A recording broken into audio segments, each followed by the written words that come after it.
Mayong adlaw, katawhan sa Dios sa Archdiocese sa Osamis.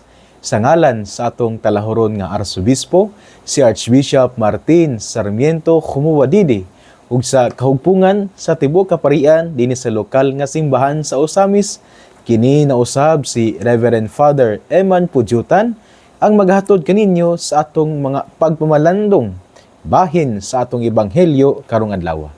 Mga igsoon ko ni Kristo, adlaw karon nga Sabado.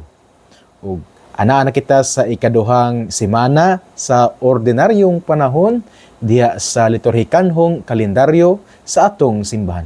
Ug karon Sabado no, weekends, walay klase, busa akong panghinaot ug panghangyo sa mga anak karon nga walay klase, nga hinaot unta nga mutabang gayud sa mga buluhaton sa balay. Mutabang diha sa pagpanglaba, mutabang diha sa pagdigamo, mutabang diha sa paglimpyo sa ato ang tugkaran, pagkuha sa mga sagbot, pagkuha sa mga cobwebs nga ana sa kisame, usab apil na usab ang paglimpyo sa mga jealousy or sa mga samin or kana paglimpyo sa ambalay. Atong tabangan nato ang atong mga ginikanan nga kita biya no nga nag-eskwela Lunes hangtod sa Biyernes.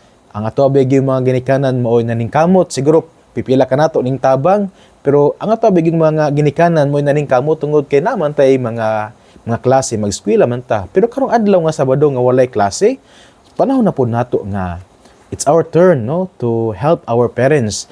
Ilaban na gayud sa mga trabahoon sa balay. Busa hinaut unta nga nining adlaw nga Sabado karon nang mata na ang mga anak no, ang mga bata nang mata na aron sa pagtabang sa ginikanan. Mga ginikanan po, dili po nato i-spoil ang atong mga anak. Siguro kay kanabitong gumikan kay nahigugma kita sa atong mga anak, dili na nato patrabahoon. Mahadlok ta nga singto ng atong anak, mahadlok ta or dili ta ganahan nga kapuyo ng atong mga anak tungod kay kana lagi nahigugma kay ko sa akong anak, uy mo nang dili na ko patrabahoon, na dili maayo nga naman kay kanang pagtrabaho sa mga anak, usa kana ka pamaagi aron tun-an sila nga hatagan sila og kanabitong gitawag natog sense of responsibility, nga sila ana ay responsibilidad diha sa balay aron nga sila usab kini magtabang man nila, nga sila inigtubo nila, inigdako nila, nga sila magtukod na pud sila og ilang kaugalingong nga balay, kanang pamilya o unsa pa na ang ilang puy-an nga kinabuhi sa umaabot, nga anaa sila sense of responsibility aron mahimo silang mga responsable nga mga tawo.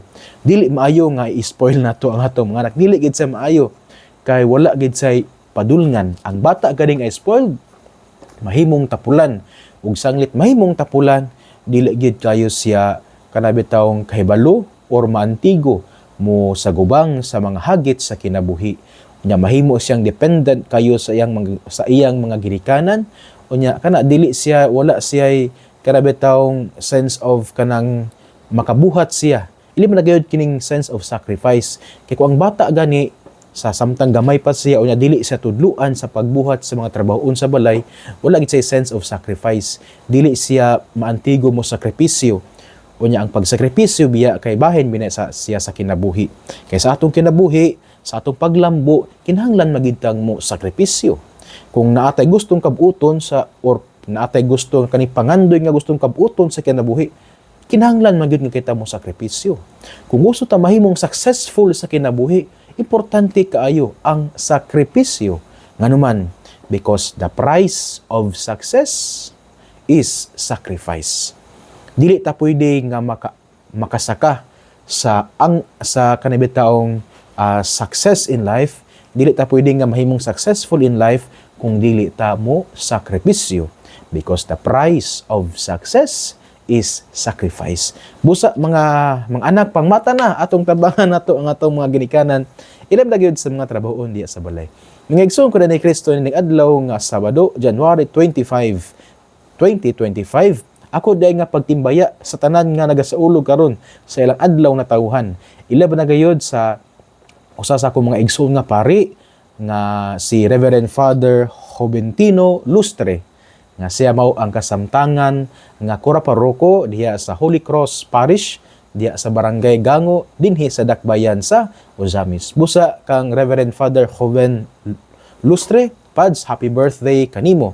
Kung panghinaot nga hatagan ka pa sa Ginoo og piskay nga panglawas o niya mainiton nga kanakasing-kasing aron nga sa kanunay mag-alagad gayud diha sa katawhan sa Dios, ilabagid sa mga parokyano diha sa parokya nga sakop sa Holy Cross Parish sa Gango, ug usab hatagan ka sa lampon nga panghunahuna o kanabetong lalumpa nga pakigsuod diya sa ato ang pamilya, mga kaparian sa presbyterium, inubanan sa ato ang amahan, no, mga mao ang atong talahuron nga arsobispo si Archbishop Martin Sarmiento Khumuwadidi.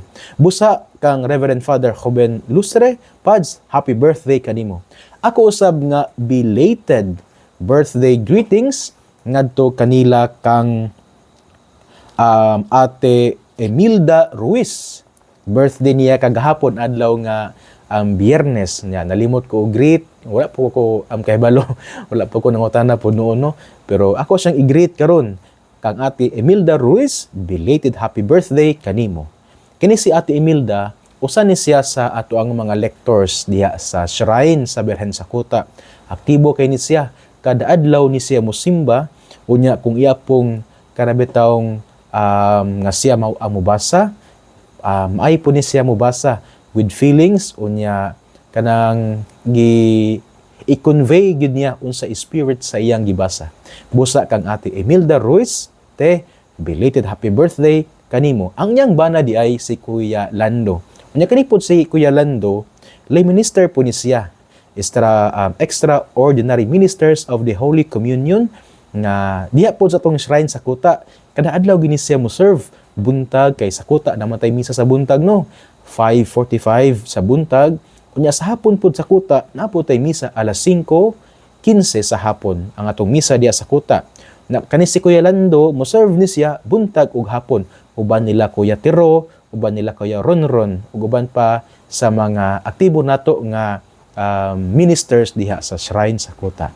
Busa kang Ate Emilda Ruiz, te, belated happy birthday kanimo.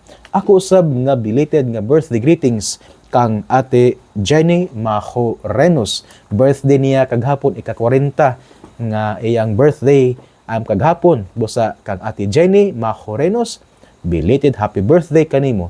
Kini si Ate Jenny, mama ni siya sa tulo ka mga bata nga members sa ato ang children's choir diha sa Kuta. Unya ang iya pong bana si Kuya Christian, aktibo po kayo ni sila sa simbahan, gani kung manimba ni sila, one family gina siya, si Kuya Christian, si Ate Jenny, unya ang tulo ka anak, si duha ra ko nailhan, nalimot ko sa ngalan sa isa, si Nicole, nya si Ethan, ug katong ilang kamanghuran.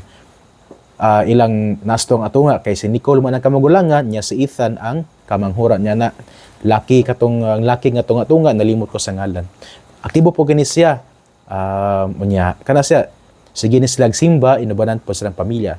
Nindot kayo nga hulagway tungod kay manimba ni sila, usa gini sila ka pamilya. Busa kang Ate Jenny Majorenos, te, belated happy birthday kanimo. Usab belated birthday greetings ngadto kang Mr. Louie Rodinas. Kini si Louie mao ni siya ang driver ni siya sa ato ang arsobispo si Archbishop Martin Sarmiento Khumuwadidi. Nya si Louie na si upat ka anak, kunya buotan gid kay ni siya nga amahan, manggihunahunahon gini sa iyang mga anak, sa iyang mga bata, iyang palitan og uniform, mga gamit po sa eskwelahan, nya iya po ning isuroy diya sa mga part sa kalingawan sa mga bata. Busa kang Mr. Louie Rodinas, belated happy birthday kanimo. Mga igsoon ko diya ni Kristo, ining adlaw nga Sabado usab, ako usab nga pagtimbaya sa tanan nga mga miyembro sa Confradia del Santo Niño Jesus de Cebu, Usamis Chapter. Nganuman tungod kay karong adlaw, moabot man sa tuang Archdiocese, moabot sa tuang probinsya ang pilgrimage image or ang pilgrim image ni Señor Santo Niño de Cebu. Moabot karong adlaw nya, niabot kaganina mga alas 5, unya karon na ay gipahigayon nga foot procession from the port sa Kuta, port sa Usamis, padulong sa Cathedral sa Immaculate Conception. Busa sa mga members sa Confradia del Santo Niño de Jesus de Cebu, Usamis Chapter, maimbuntag kaninyo. I know busy kay mo sa ni pagpangandam. halang sa niing maong kalihukan ang pagbisita sa pilgrim image sa ato ang Senyor Santo Niño de Jesus. Senyor Santo Niño de Jesus di Cebu nga mobisita sa ato ang probinsya sa atong lalawigan. Nya na mga series of activities na mga kalihukan.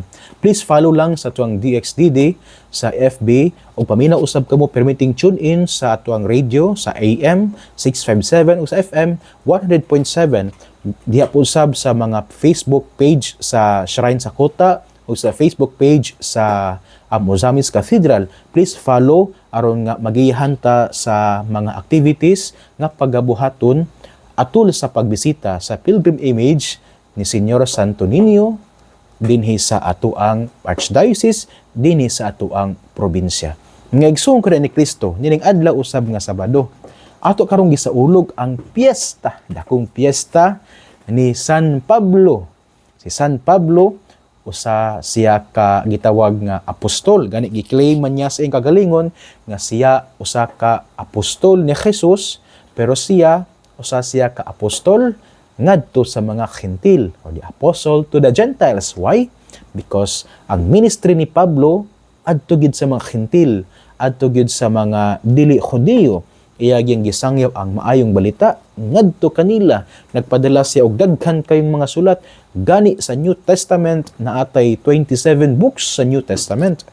Unya 13 niini nga mga libro, mga sulat ni San Pablo sa nagkadaiyang mga komunidad sa mga Kristiyanos. Busa karong adlaw atong gisaulog ang kapistahan ni San Pablo, apostol ni Kristo, apostle to the Gentiles. Kung ining adlaw nga Sabado, ang atong ebanghelyo atong kutluon sumala sa ebanghelyo ni San Marcos. Himayaon ikaw o Ginoo. Si Jesus miingon sa iyang mga tinun-an, panglakaw kamo sa tibuok kalibutan ug isangyaw kining maayong balita ngadto sa tanang mga tawo. Ang mutuo ug magapabunyag maluwas, apan ang dili mutuo silutan. Ug kini ang mga timaan sa gahom nga mabatunan nila nga mutuo. Sa ako ngalan maghingilin silag mga yawa ug manulti silag lain-laing mga sinultihan. Kung makakupot silag mga halas o makainom silag hilo, dili sila maunsa. Itapion nila ang ilang mga kamot sa mga masakiton ug mga ayo sila. Ngigsuon ang ebanghelyo sa atong Ginoo. Daygon ikaw o Kristo. Mga igsoon ning adlaw nga Sabado sama sa akong giingon nga karon ang tibok simbahan no nagasaulog kita sa kapistahan the conversion of Saint Paul. Atong gisaulog ang usa ka kanay bitawng event, usa ka moment sa kinabuhi ni San Pablo nga mao gayud ang iyang pagkakabig. Sa laktod nga kaistorya si San Pablo from being a persecutor, sayod man ta diha sa Biblia, ilibin na diha gid sa mga buhat sa mga apostoles nga si Pablo usa siya ka member sa una sa mga tawo nga nagluto sa simbahan. Gani usa man siya sa mga ning approve nga patyon si San Esteban pinaagi sa pagbato kaniya, di ba? Si San Esteban siya man ang gitawag natog the first martyr of the church. Unya siya gimartir tungod kay pinaagi sa pagbato kaniya. Usa sa mga ning approve ni adto mao man si Pablo. Ang iyang ngalan sa una Saulo, nausob sa Pablo tungod kay ang Saulo usa man siya ka Hebrew name. Unya ang Paulo usa ka Greek name. Nya sanglit si Pablo, nagmisyon man siya, nagsangyaw man siya sa maayong balita ngadto sa mga Gentiles, not necessarily mga Hudiyo, mao nang giusob ang iyang ngalan from Saul to Paul. Lain pang rason nganong giusob ang iyang ngalan Saulo to Pablo tungod kay nausob ang iyang ngalan biya sa dihang siya nakabig na, sa dihang siya nagbag-o na, sa dihang siya from being a persecutor to an apostle to the Gentiles. Kini nindot kayo tungod kay inga naman na di ba kung tawgon sa Ginoo na magikabag-uhan diya sa kinabuhi. Si Pedro, unsay ngalan ni Pedro? Simon. Nya from being a Simon to Peter. Tungod kay gitawag naman sila sa Ginoo. Nagpakita nga kung tawgon sa Ginoo, anaagi kausbanan diha sa kinabuhi. So anay duha ka rason nganong nausop ang ngalan ni Pablo from Saul to Paul. Tungod kay una, ang ngalan nga Saulo usa ka Hebrew name. Kunya ang Paulo usa ka Greek name.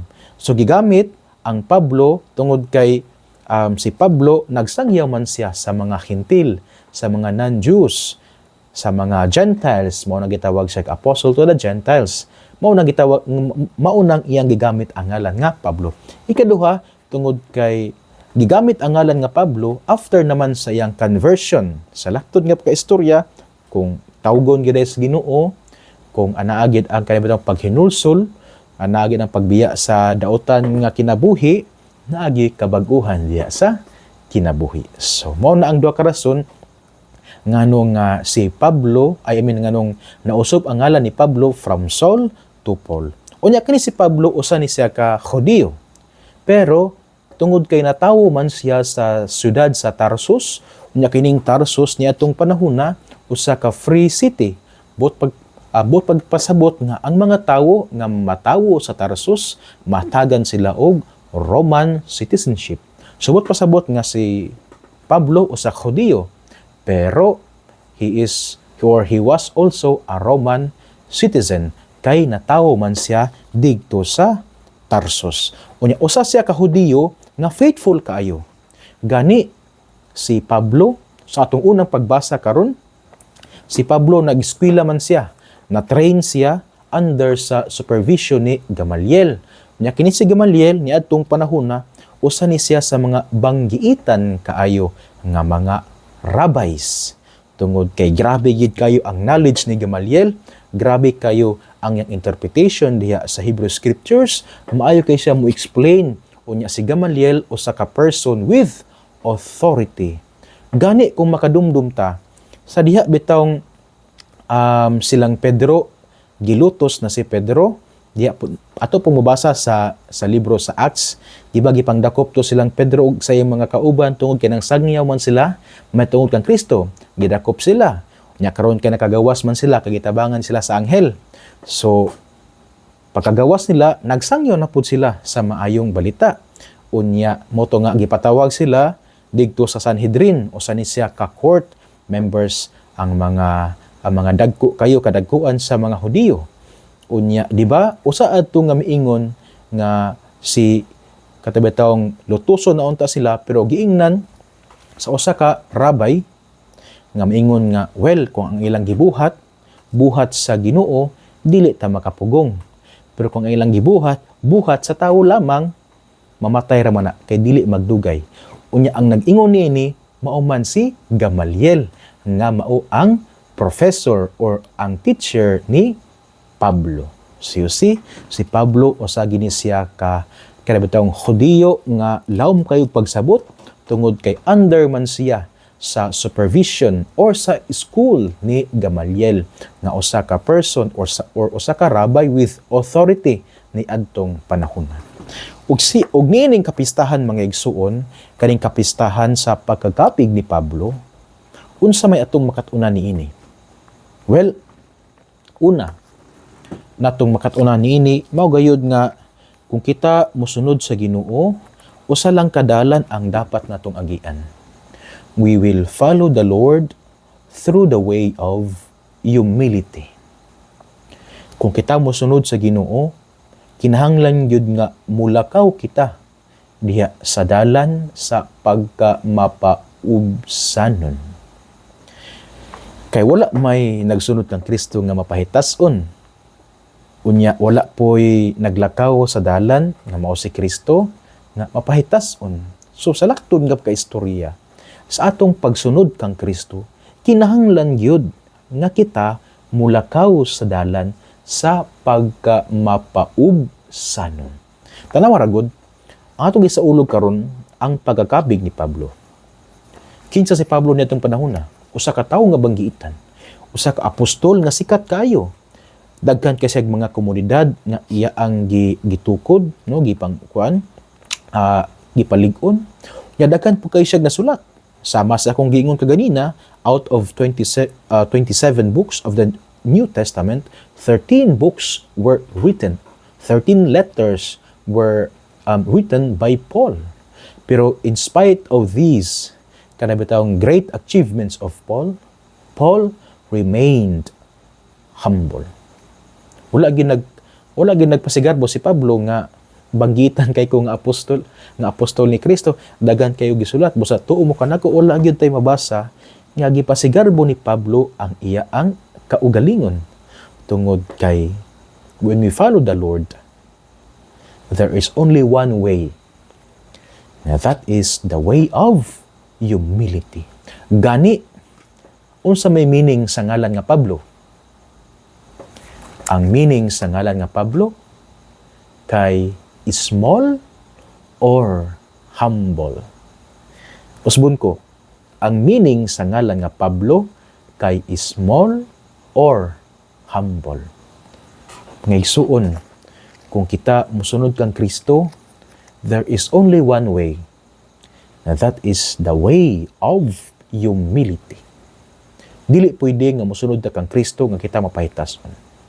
Dili pwede nga kita mo-claim ta nga kanabitawng nakaila ta kang Kristo, daghan tag na memorize nga verse, pero kita mapahitason, dili na siya.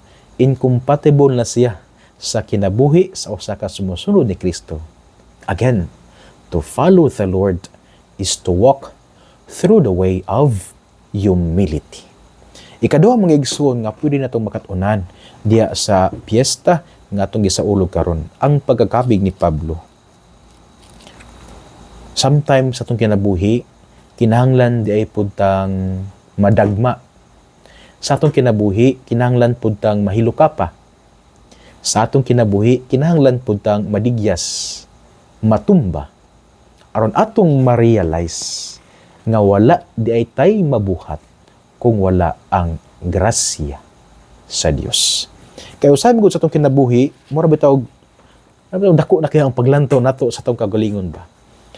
Mura bitaw, banggiita na gid kayta sa ato ang mga mata, taas kitag panglantaw sa itong kagalingon, garbuso na kayuta. Unang usahay sa kinabuhi, itugot sa Ginoo nga kita madagma, itugot sa Ginoo nga kita mahilukapa, itugot sa Ginoo nga kita madigyas, aron ipakita ka nato nga wala gid angay ikapanghinambog niining kinabuhi. Ipakita ka nato sa Ginoo, pinaagi nining pagtugot niya sa mga trials or problems nga nahitabo sa kinabuhi, nga wala tay mabuhat kung wala ang panalangin sa Dios. Tanawa si Pablo. Si Pablo nahilukapa. Diba? Gidescribe sa atong unang pagbasa karon nga si Pablo nahilukapa, nadagma si Pablo. Ug diha sa pagkadagma ni Pablo, mauto siya ang turning point nga yang nailhan si Kristo. So muna mga igsuon di ay, ang ato adeng mga gipangsagubang karon, ato adeng mga trials karon, na aday say wisdom. Kung ato siyang lantawon diya sa mga mata sa pagtuo. Tungod kay usay sa itong kinabuhi, itugot sa Ginoo ang mga moments na kita kanabitawng madagma, mahilukapa, madigyas. Well, wala nagpasabot nga wala na gyud naghigugma ang Dios kanato. Pero gipakita sa Ginoo pinaagi sa pagtugot niini nga we are nothing without Him. So kana dayang mga moments nga dili maayo nga nahitabo sa atong kinabuhi, mga pagsulay problema. On one hand, makaingon ta nga Lord, pwede mo yung kuhaon. Pero on the other hand, pwede po ta makaingon og Lord, salamat kayo niining mga pagsulay. Kay pinaagi niining mga pagsulay, ako yung nakita, Lord, nga wala ko'y mahimo, Lord, kung wala ang imong mga panalangin. Kay sama sa akong giingon, usay sa atong kinabuhi, gumikan sa taas atong nakabot, gumikan sa kataas atong kahibalo, daghan kay taog nakuha ang mga titulo, layo na tag nadtuan diya sa atong pag-eskwela, nya taas na tag posisyon diya sa katilingban, usahay taas kita og panglantaw sa atong kaugalingon nga murag kita na gyud. Mura bag Ginoo na gyud ta nga dapat kita gituuhan sa tanan, dapat serbihan tas tanan. Pero dili di ay. Kay kining tanan kawang lamang kung wala ang mga panalangin sa atong labawng makagagahom. Ngigsuon din nila kukutob sa akong pagmalandong nini nga atong pagsaulog sa kapistahan sa pagkakabig ni Pablo. Duha ka punto ang akong gipambit kaninyo. Una, To follow the Lord is to walk through the way of humility. Kung kita mosunod kang Kristo, kung kita mosunod sa atong Ginoo, kung kita mo claim nga tinuod ta nga mga tinun-an ni Kristo, kung kita tinuod nga mga Katoliko Romano, dapat mapaobsanon ta. Meaning sa word nga Pablo, sa ganito, small or humble. Kaduha mga igsuon, naaday wisdom nga nung natay mga trials o mga problems nga atong sagubang karon. Pagpakita ka nato nga wala di tay mabuhat kung wala ang panalangin sa Dios.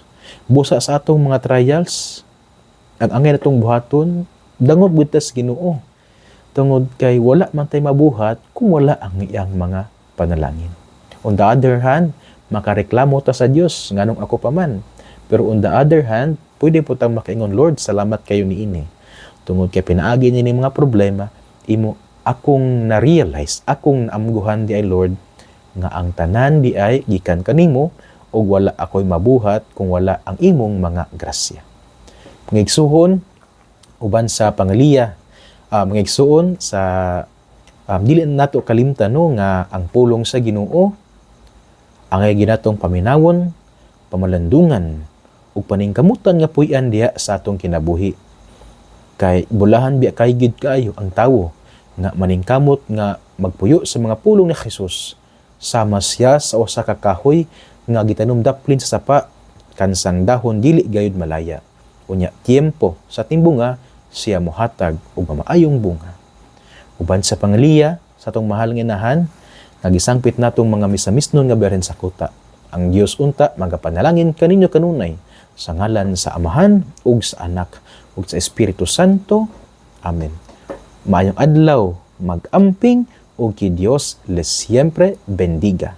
Sa dili pa nako tapuson di ay namo gyud ngutana kanako, Father, unsa may meaning anang imong isulti katapos kanang ki Dios les siempre bendiga? Well, Spanish na siya nga ang pinulungan nga ang nagpasabot kay may God bless you. So, kay Dios les siempre bendiga. May God bless you.